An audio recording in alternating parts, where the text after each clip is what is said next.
প্রাক্তন polit bureau সদস্য তথা প্রাক্তন মুখ্যমন্ত্রী কমরেড বুদ্ধদেব ভট্টাচার্যের স্মরণ সভা বৃহস্পতিবার ভারতের কমিউনিস্ট পার্টি মার্ক্সবাদী সাধারণ সম্পাদক প্রয়াত কমরেড সীতারাম ইয়েচুরি এবং প্রাক্তন পলিট ব্যুরো সদস্য তথা প্রাক্তন মুখ্যমন্ত্রী কমরেড বুদ্ধদেব ভট্টাচার্যের স্মরণ সভা অনুষ্ঠিত হল বর্ধমান শহরের কোর্ট কম্পাউন্ড সাংস্কৃতিক লোকমঞ্চে। উপস্থিত ছিলেন ভারতের কমিউনিস্ট পার্টি মার্ক্সবাদী পলিট ব্যুরো সদস্য সূর্যকান্ত মিশ্র।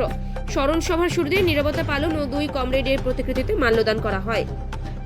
নেমেছে বিজেপি অশান্তি তৈরি করবার জন্য, বাংলাদেশের অশান্তি এখানে ইম্পোর্ট করবার জন্য, আর আগের থেকে ওরা তৈরি করছে।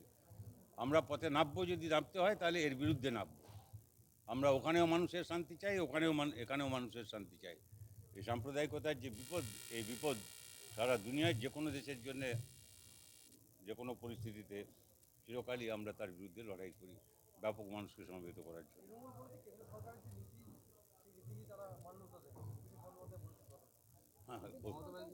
এটা কি নতুন কথা হলো নাকি? এরা কেন্দ্রীয় সরকার ছাড়া কি কোনো নিজের নীতি আছে নাকি এদের কখনো? বিজেপি RSS ছাড়া এরা এক পা এগিয়েছে নাকি? উপরে আপনি দেখছেন যুদ্ধ, আর কে না জানে যে এখানে এসে খোদ RSSের যে সরসংঘ চালক সবচেয়ে বড়, তো এখানে এসে বলেছিলেন যে না, রাজ্য সরকারের বিরুদ্ধে লড়বার দরকার নেই।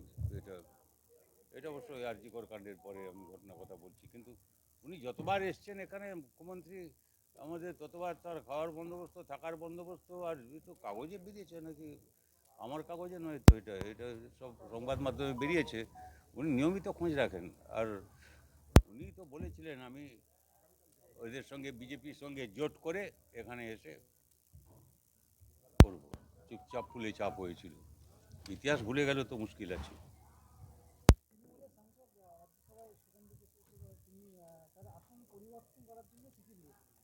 তৃণমূলের আমি কি করবো? আমি তৃণমূলের সেক্রেটারি না প্রেসিডেন্ট? ওদের জিজ্ঞেস করতে হবে। যাকে কে দূরত্ব বাড়ালো পারলো বের করে, কেন দূরত্ব বাড়াচ্ছে তা আমি জানি না। কেউ যদি নাক কান মুলে বলেন নমস্কার, এখানে থাকবো না, আমরা তোমাদের সঙ্গে যেতে মানুষের সঙ্গে থাকবো, ওখানে পরীক্ষায় দেবেন, তারপরে দেখা যাবে কী ব্যাপার। এটা আমাদের, ওরা কী করলেন আমার কি বলার আছে তাদের? হ্যাঁ,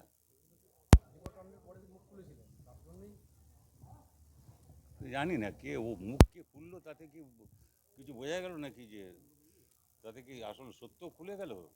সত্যের যে দ্বার বন্ধ আছে, মুখ খুললে ওগুলো হয় না। মুখের কথায় কিছু হয় না, কাজ দিয়ে বুঝতে হয় কখন বলছেন, কেন বলছেন, কী স্বার্থে বলছেন, আর তার প্রমাণ রাখতে হয়। আমি বললাম যে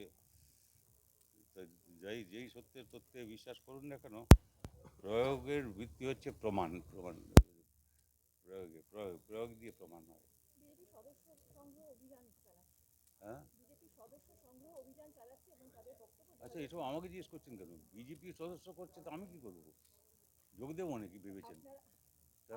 না বন্ধ করতে যাব? আমার কি,